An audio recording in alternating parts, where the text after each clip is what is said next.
एक ऐसा देश जहाँ हर सुबह लाखों बच्चे स्कूल असेंबली में खड़े होकर एक ही एंथम गाते हैं।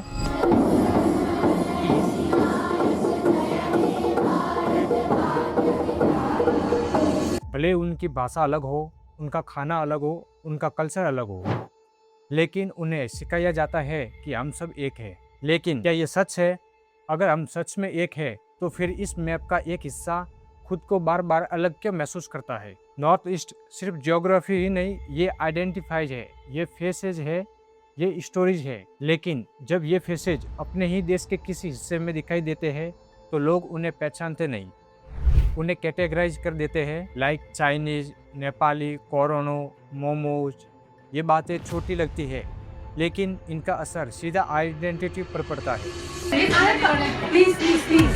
Seriously, I'm covering over here also. You shouldn't be judged by what we are wearing or how do we look like. चल रहा है ये कोरोना वायरस हमारा ऊपर बहुत इफेक्ट हो रहा है क्योंकि पहले तो हमें नेपाली, चिंकी, चाइनीज ये सब बोलता था। ये स्टोरी है उन लोगों की जो इस देश में पैदा हुए हैं, इस देश के लिए सपने देखते हैं, लेकिन फिर भी अपने ही देश में आउटसाइडर जैसा फील करते हैं। ये स्टोरी है उन लाखों लोगों की जो हर दिन हर जगह ये सुनते हैं कि तुम इंडिया से नहीं लगते।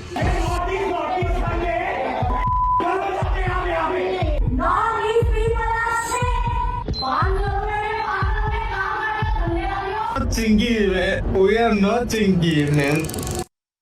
नॉर्थ ईस्ट इंडिया यानी अरुणाचल प्रदेश, असम, मणिपुर, मेघालय, मिजोरम, नागालैंड, त्रिपुरा और सिक्किम।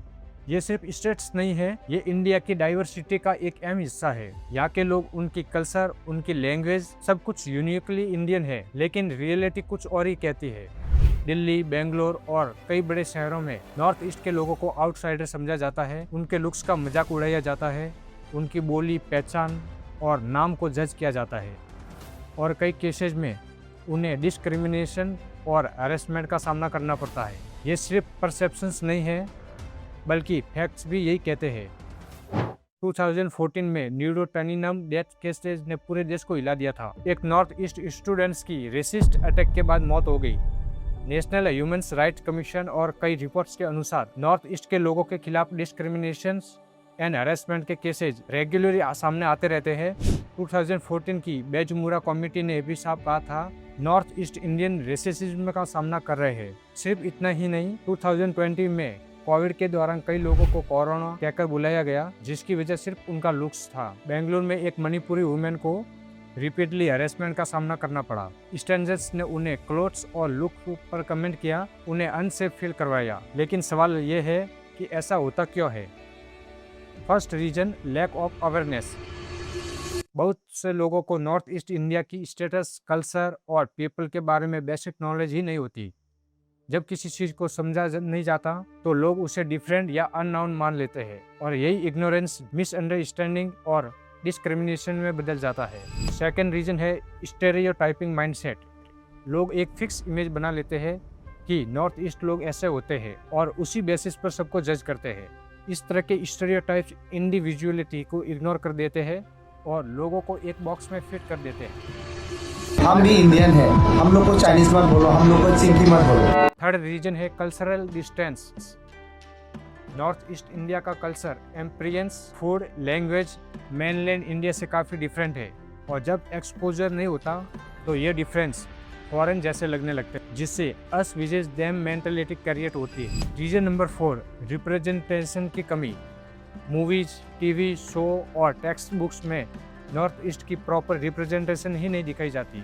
जब किसी रीजन को मीडिया में दिखाया ही नहीं जाता, तो लोग उसे रियल लाइफ में भी इग्नोर करने लगते हैं। धीरे धीरे जोक्स और कमेंट्स नॉर्मल बन जाते हैं, जैसे लुक्स पर कमेंट करना या चाइनीज कहना।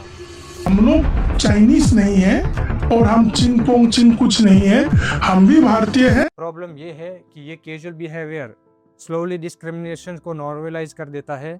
ये कहानी सिर्फ डिस्क्रिमिनेशन की नहीं है, ये इनविजिबिलिटी की कहानी है, ये साइलेंस की कहानी है, और उस इमोशनल को स्ट्रगल की कहानी है, जो हर दिन बिना किसी आवाज़ के हर नॉर्थ ईस्ट इंडियंस के अंदर चलती है। नॉर्थ ईस्ट इंडियंस के साथ जो होता है वो सिर्फ जियोग्राफिकल डिस्टेंस का इश्यू नहीं है, ये इमोशनल डिस्टेंस का इश्यू है, और जब तक ये इमोशनल गैप फिल नहीं होगा, तब तक ये यूनिटी इन डाइवर्सिटी सिर्फ एक लाइन रहेगी, रियलिटी नहीं।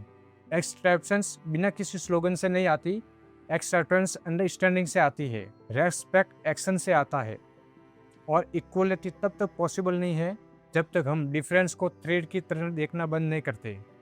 ये प्रॉब्लम किसी एक ग्रुप की नहीं है, ये सोसाइटी की अवेयरनेस गैप और थिंकिंग पैटर्न की है।